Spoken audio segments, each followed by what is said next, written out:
What if everything you thought you knew about Hitler's death was a carefully crafted lie?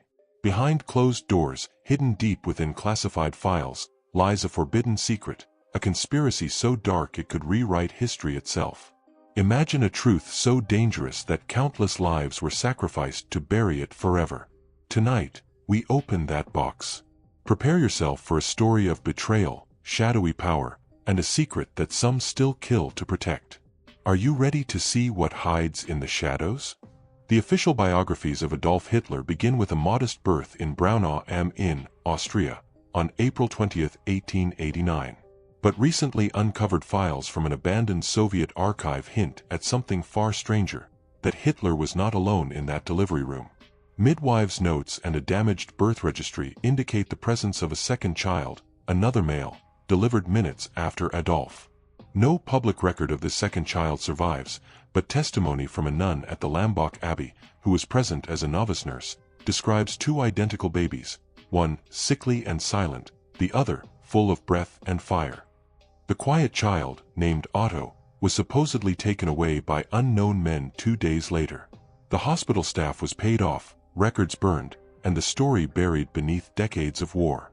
This documentary takes you down the rabbit hole of Operation Schattenbruder, Shadow Brother, an SS-controlled initiative said to have raised Otto Hitler in a secluded estate deep in Bavaria, trained in psychological warfare, and molded as the ultimate backup should the original Adolf falter. Letters recovered from an SS officer, Wilhelm Raschke, suggest the Führer's inner circle had grown concerned about Hitler's mental decline in 1937. Erratic behavior, hallucinations, and obsessive paranoia plagued his decision-making. Raschke wrote, "We are ready to initiate Protocol Doppelganger if the leader can no longer lead." In early 1938, a significant event occurred behind the scenes. Hitler vanished from public view for almost 4 weeks. The official story claimed illness. But during this time, several lower-ranking SS officers were mysteriously executed for betrayal of the Reich, and Joseph Goebbels' diary mentions a returning strength in the Führer, whose speech and habits were suddenly more exact, more precise, more terrifying. Eyewitnesses from Hitler's inner circle began to notice subtle inconsistencies. His personal chef, Eduard Domke, described in a secret memoir how Hitler's eating habits drastically changed overnight. He hated meat, Domke wrote, then, one day, asked for veal schnitzel and ate it with appetite. That was not the man I knew for 5 years. More troubling was a shift in policy and tone. In early 1938, Hitler became more aggressive, less patient, and his public speeches began adopting strange cadences, slightly different from his previous style. Voice analysis experts today have identified minute variations in timbre and phrasing between Hitler's speeches pre-1938 and those after, leading some to conclude they were made by 2 different men. British intelligence documents declassified in 2005 reveal that MI6 suspected something unusual. A memo titled Double Führer Theory, written in 1942, describes intercepted German communications referring to Der Schatten, the shadow, a codename believed to refer to Otto Hitler. Churchill reportedly dismissed the idea as absurd theater, but the memo notes that Soviet agents took the theory seriously. In the 1960s, during interrogations of former Nazi doctors, an aged physician named Dr. Karl Buchner, once assigned to Hitler's health team, confessed to examining the Führer in 1944 and being certain that it was not the same man he had seen in 1936. The scars were wrong, Buchner said. He had a small scar under his left ear that wasn't there before. He also spoke with a slight Austrian dialect that had previously faded. Buchner's testimony was dismissed at the time, but resurfaced in 1999 in an independent German investigation into Nazi medical ethics. If this theory is true, it reframes World War II entirely. The decisions that led to the invasions of Poland, France, and the catastrophic opening of the Eastern Front may not have come from Adolf Hitler, but from a man raised to be his shadow.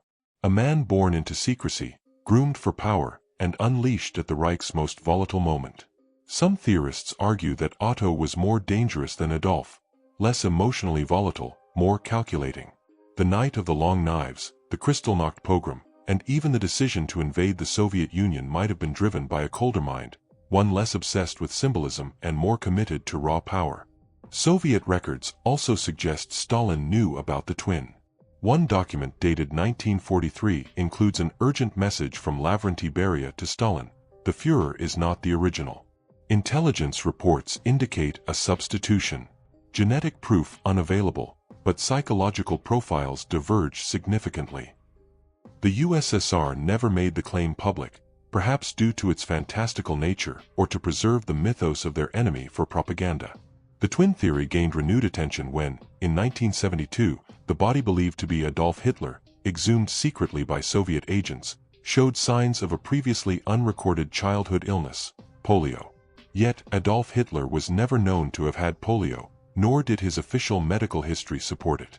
Otto, however, described by the Lambach nun as sickly, may have suffered from it. DNA tests were inconclusive due to the poor preservation of the sample. Could a hidden twin have altered the course of history? Could a single substitution, one man stepping into another's boots, have led to millions of deaths and the reshaping of the world? The world may never know for certain. But the documents are real, the inconsistencies undeniable, and the silence of the post-war Nazi elite deafening. A man like Otto, raised in shadow, could have been more committed to the Reich than his brother ever was. In the end, Hitler's legacy may not belong to one man, but to two, and the world's greatest war could have been waged under a false face. It is a little-known fact outside classified archives that in early 1945, just months before the first atomic bomb test, an elite Nazi sabotage unit came dangerously close to stealing the core secrets of the Manhattan Project. This story, long buried under layers of red tape, espionage, and Cold War politics, begins not in Germany or America, but in a silent radio station in Lisbon. In January 1945, a coded transmission was intercepted by British intelligence. It originated from neutral Portugal, sent using a cipher previously associated with the Abwehr, Germany's military intelligence service. The message was simple but chilling: Eagle is in the nest. Manhattan is vulnerable. Operation Morgenführer is green. The British forwarded the message to the Americans, who were already on edge after the defection of several German physicists to Allied hands. What no one realized until it was nearly too late was that the Nazis had managed to insert 3 spies, trained physicists fluent in English, into the United States via U-boat drops along the coast of Maine. Their identities were carefully crafted over years, with forged American backgrounds and fabricated university histories. Under the aliases of Edward Kessler, Martin Hale, and Robert Finch, they made their way into civilian life, enrolling in postdoc programs that intersected with wartime research. By mid-February, 2 of the spies had successfully obtained junior positions within support labs feeding data to Los Alamos. Though they never entered the core site, their access to technical data and logistical records meant they were able to chart the exact timelines of bomb construction, materials transfers, and even personnel schedules. They began sending encrypted messages through drop boxes in New Mexico, feeding intelligence back to Berlin in the desperate hope of salvaging the Nazi war machine. This infiltration was not detected until March, when a Polish émigré physicist named Jan Kozlowski noticed inconsistencies in the behavior of Robert Finch, who frequently requested duplicated lab notes and made errors in terminology that no trained American scientist would. Kozlowski informed a colleague, who passed the tip to Army intelligence. Surveillance was ordered, but before the FBI could act, the Nazis accelerated their plan. On April 9, 1945, the 3 men launched Operation Morgenführer, Morning Fire. Disguised in U.S. Army uniforms, they commandeered a munitions transport truck and attempted to infiltrate a convoy heading to Los Alamos. Their plan was to intercept a shipment containing enriched uranium on its way from Oak Ridge, Tennessee, and deliver it to a rendezvous point in the Nevada desert where a long-range Nazi aircraft, modified for stealth, was scheduled to land.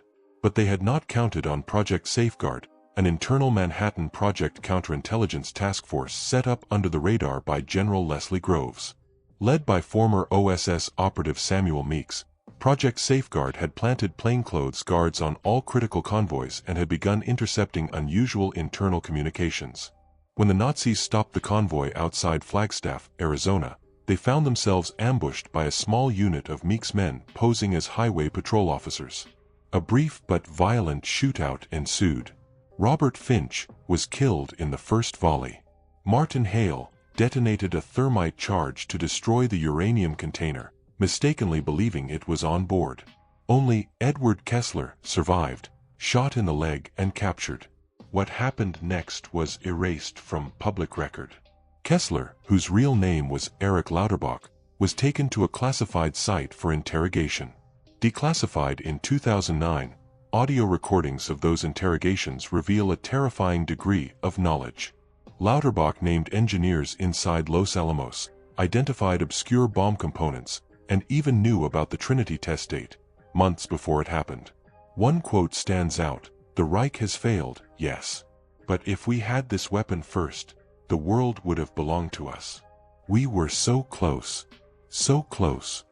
Following the incident, General Groves ordered a sweeping internal purge. Over 30 scientists and technicians were removed from sensitive areas. Security protocols were tripled. The Trinity test went forward under maximum secrecy. Why wasn't this breach revealed to the public? The answer lies in the fragile alliance between the US and the Soviet Union. At the time, America needed to project total control over the bomb's development. Admitting that Nazi Germany had nearly hijacked the project would have revealed unacceptable vulnerabilities. Furthermore, the Soviets, already attempting to place their own spies, would have seized on the incident as propaganda. The files were buried, literally. Only in 1987 did references to Führer appear again, buried in a footnote in a Department of Energy report. But perhaps the most disturbing part of this story is what happened after the war. In 1946, a former SS intelligence officer arrested in Argentina claimed that a fourth operative, unknown to US intelligence, had escaped with partial blueprints of the bomb. The documents, he claimed, were handed off to Soviet agents in Prague in 1948, jump-starting their own atomic weapons program. Whether true or not, this claim haunted American intelligence for decades. It suggested that the Nazi infiltration may have not only failed to steal the bomb, but may have accidentally armed the next enemy in the nuclear arms race. To this day, security protocols in American nuclear facilities include procedures born directly from Operation Morgenführer. A replica of the fake convoy truck used in the hijack attempt still sits, classified and sealed, in a forgotten hangar outside Albuquerque. As one retired intelligence officer put it, "We talk about spies and codes and double agents. But that week in 1945, we weren't playing games. We were half an hour away from watching Hitler's ghost rise from a mushroom cloud." In October 1944, during the Battle of Leyte Gulf, the Imperial Japanese Navy launched one of its final, desperate offensives to repel the advancing American forces. Amid the chaos of the battle, one vessel, unofficial, unnamed in any naval registry, simply vanished. This was the Yamashi Phantom, a rumored supercarrier, larger than the Shinano, designed in total secrecy in the waning days of Japan's naval supremacy. Officially, there is no record of such a ship. But in 1943, intercepted American signals reported sightings of a massive, flat-top warship being constructed at the Kure Naval Arsenal. Eyewitnesses described a monster carrier with an unusually sleek hull, twin conning towers, and a runway that stretched longer than any ship in the world. One Allied pilot, Lieutenant Harold McCrae, flying reconnaissance over the inland sea, reported, "There's something in that bay. It's a ghost. I've never seen a ship that size, and then, nothing. Just gone." The Japanese government denied the ship's existence.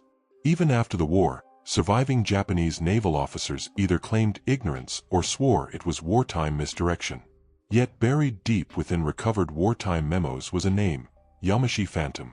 The name appeared again and again, linked to massive steel requisitions, secret test flights, and an elite division of kamikaze pilots trained for interdimensional return missions.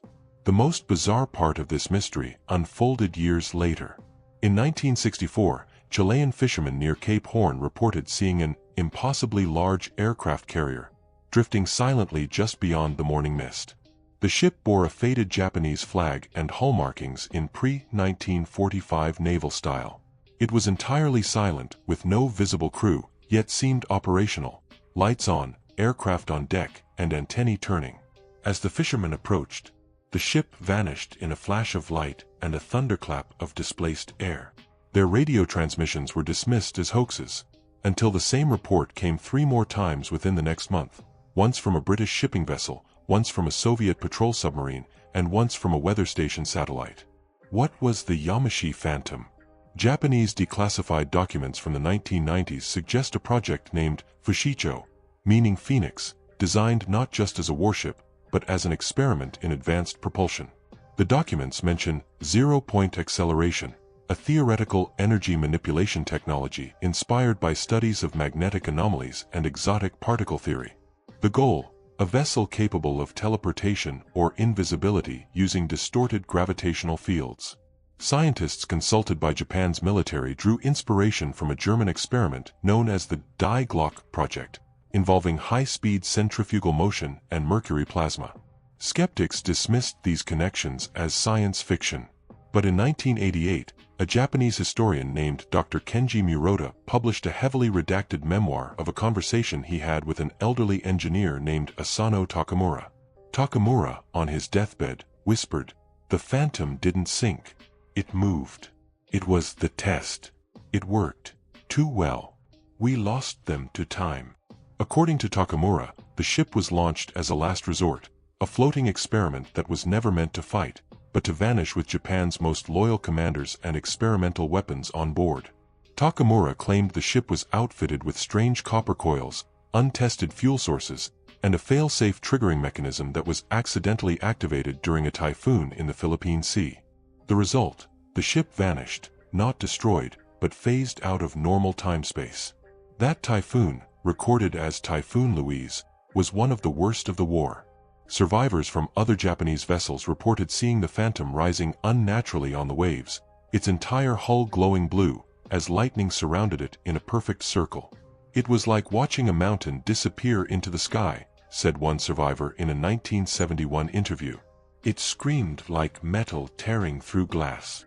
U.S. naval archives, especially those from Operation Crossroads in 1946, contain references to anomalous oceanic returns and ghost signal reflections during Pacific test detonations. One document warns of an unidentified mass shadow detected near the Bikini Atoll blast radius. Some theorize that the Phantom, caught in a quantum anomaly, began appearing at various moments in history. Never for long, never fully materialized, but always in distress, always in silence. The idea that a ship might be drifting between timelines, occasionally surfacing before vanishing again, seemed absurd, until 2002, when satellite footage leaked from a decommissioned Russian reconnaissance satellite captured a massive object, over 1,000 feet long, appearing briefly in the middle of the South Pacific. The shape matched the lost blueprints of the Yamashi Phantom. Russian experts claimed it was a glitch, but data analysts confirmed the object cast a shadow. The Chilean government opened a quiet investigation. Naval radar teams along the coast were instructed to report any non-responding naval structures of historical design. In 2005, a patrol aircraft documented a massive heat signature beneath the ocean off the coast of Easter Island. It lasted 17 seconds, then vanished. Sonar buoys recorded what sounded like turbines, larger than anything in modern fleets, winding down into silence. By 2010, the theory of the ghost fleet became a favorite of conspiracy theorists and fringe physicists alike. A best-selling book, The Last Carrier, claimed that the Phantom was still crewed, its officers trapped in a distorted time loop, aging slowly, unable to die, doomed to navigate a world that no longer exists. According to the book, the crew continues to attempt to return, unaware that the war ended, that Japan surrendered, and that the empire fell. Some go further, claiming that the ship does not merely drift, but chooses when to appear, perhaps to seek rescue, perhaps to warn us. Some believe the Phantom reappeared briefly during the 2011 Tohoku tsunami, seen off the coast by survivors in the hours before the wave hit. Is this a maritime ghost story? A wartime myth? Or did Japan truly launch a vessel that cracked the laws of physics, intentionally or not? Until the day the Yamashi Phantom docks, speaks, or reveals itself fully, the truth remains submerged. But somewhere out in the fog-draped corners of the Pacific, beneath roiling storms and deep black water, a steel giant may still drift, waiting for a world that no longer remembers its war. July 20, 1944. A bomb explodes inside the Wolf's Lair, Adolf Hitler's Eastern Front military headquarters. It is an event historians know well. In our timeline, Hitler survives. The conspirators are hunted, tortured, executed. But what if the bomb had done its job? What if Hitler had died that day, and Germany had plunged into a three-way civil war before the war itself had even ended? This is the story of Operation Valkyrie's second trigger, the contingency plan that never made it into textbooks. It begins with Claus von Stauffenberg and the German resistance, not with their failure, but with their success. In this alternate path, the suitcase bomb placed by Stauffenberg detonates precisely as planned. Hitler, seated inches from the device and shielded by no heavy table leg, is torn apart. The explosion kills several staffers and wounds Hermann Göring and Heinrich Himmler. Within minutes, chaos erupts.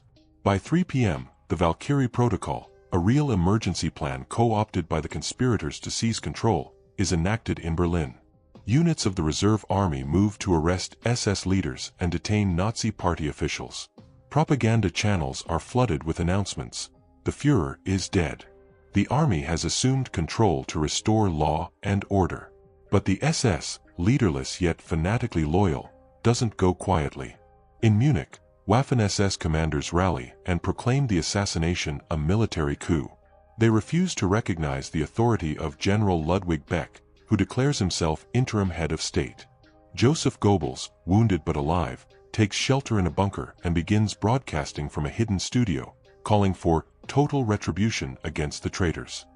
Berlin fractures. Half the capital is controlled by Valkyrie loyalists, the other by SS insurgents. Paratroopers land at key points to secure radio towers, airports, and command centers. In some cases, German soldiers shoot at other Germans in the streets. Civil war has begun. Across the country, local commandants choose sides. Field Marshal Rommel, still recovering from injuries, sides with the Valkyrie conspirators in the west. Albert Kesselring, in Italy, does not. The Wehrmacht in occupied France halts fighting with the Allies and awaits new orders. Churchill is stunned. Eisenhower is suspicious. Stalin, seeing opportunity, orders the Red Army to advance as far as Berlin before the traitors reassemble. Inside Germany, things unravel fast. In Hamburg, SS loyalists bomb the train station to prevent Valkyrie forces from moving north. In Dresden, students and civilians riot when they learn the Nazi regime may be collapsing. Anarchy spreads, made worse by rumors that Himmler has survived and is gathering fanatics in the Black Forest. Meanwhile, a secret meeting takes place in Bern, Switzerland. Valkyrie's foreign minister, Ulrich von Hassel, meets with Allied intermediaries. He offers an unconditional ceasefire in exchange for a delay in the Soviet advance. The British are hesitant. Roosevelt is intrigued. But Stalin refuses, convinced it's a ruse to deny him his prize. By August 1st, a second front within Germany has opened. Communist partisans, many of them German, begin fighting both the SS and the Wehrmacht from inside. Inspired by the Soviets and supplied by Stalin, they hope to spark a revolution. One Soviet message reads, "We may not need to invade Germany. They are destroying themselves already." The Valkyrie government, led now by Beck, Karl Gordeler, and Rommel, attempts to stabilize Berlin. They dissolve the Nazi Party, arrest Goebbels, and declare martial law. But unity is fragile. The eastern provinces are lost to Soviet control. The Western Front holds, but barely. American and British forces pause outside Cologne, unsure who is truly in charge. On August 15th, Himmler resurfaces. With a few hundred SS survivors and thousands of brainwashed Hitler youth, he declares the founding of the German Nationalist Order, a rogue paramilitary state operating out of southern Bavaria.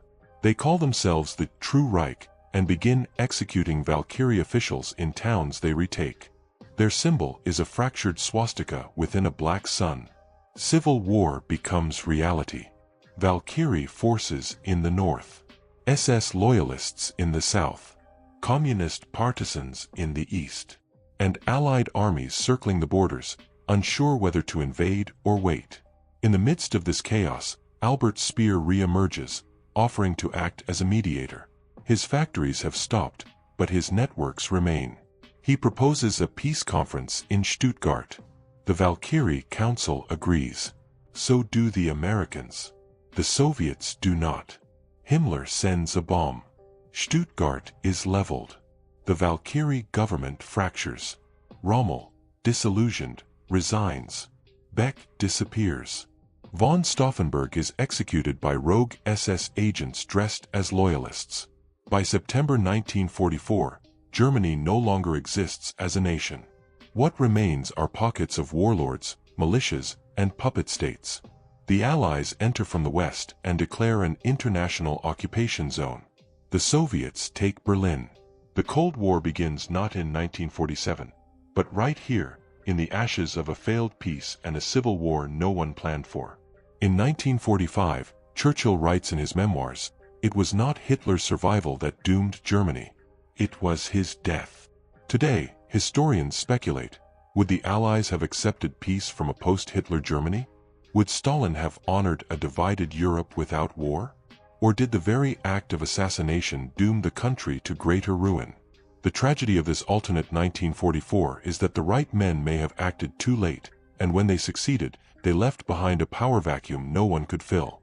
In killing the tyrant, they unleashed the chaos he had long contained. As the Third Reich crumbled in the spring of 1945, Berlin was reduced to rubble, its leadership either dead, captured, or in hiding. Official history claims Adolf Hitler committed suicide in his bunker on April 30th. But buried beneath decades of declassified files, missing naval logs, and strange sightings lies a wilder theory. One that posits the Nazis didn't merely lose the war, they left it. At the center of the story is Base 211, a supposed Nazi facility constructed in the icy expanse of Queen Maud Land, Antarctica, in 1939. Code-named Neuschwabenland, this region was indeed explored by the Germans that year. Using the expedition ship Schwabenland, the Nazis dropped thousands of aluminum markers with swastikas across hundreds of miles of unclaimed territory. Officially, it was a scientific expedition. Unofficially, it laid the groundwork for something far more ambitious. Declassified U.S. Navy memos from 1947 refer to anomalous activity in the Antarctic region. Most of these are tied to Operation High Jump, a real military exercise led by Admiral Richard Byrd, involving 13 ships, over 4,000 personnel, aircraft carriers, and bombers. Officially, it was a cold weather training mission. Unofficially, it was a reconnaissance in force following strange rumors that Nazi subs had been slipping past Allied sonar, heading south, and not returning. In 1946, a captured U-boat captain named Karl Jesko von Puttkamer, during interrogation in Buenos Aires, claimed that certain elements of the Reich had escaped to a southern sanctuary where the Führer would rise again. His words were dismissed at the time. But in the following months, satellite anomalies, unexplained magnetic fluctuations, and aerial sightings began to emerge, enough for the Truman administration to greenlight the largest Antarctic deployment in U.S. history. Then came the incident. February 19, 1947. While conducting aerial reconnaissance over Queen Maud Land, 3 U.S. Navy aircraft reported being engaged by fast-moving disc-shaped objects that emitted blinding light and disrupted their onboard electronics. One aircraft crashed. Another limped back to the fleet, its crew visibly shaken, speaking of silent humming machines that moved like insects, up, down, then gone.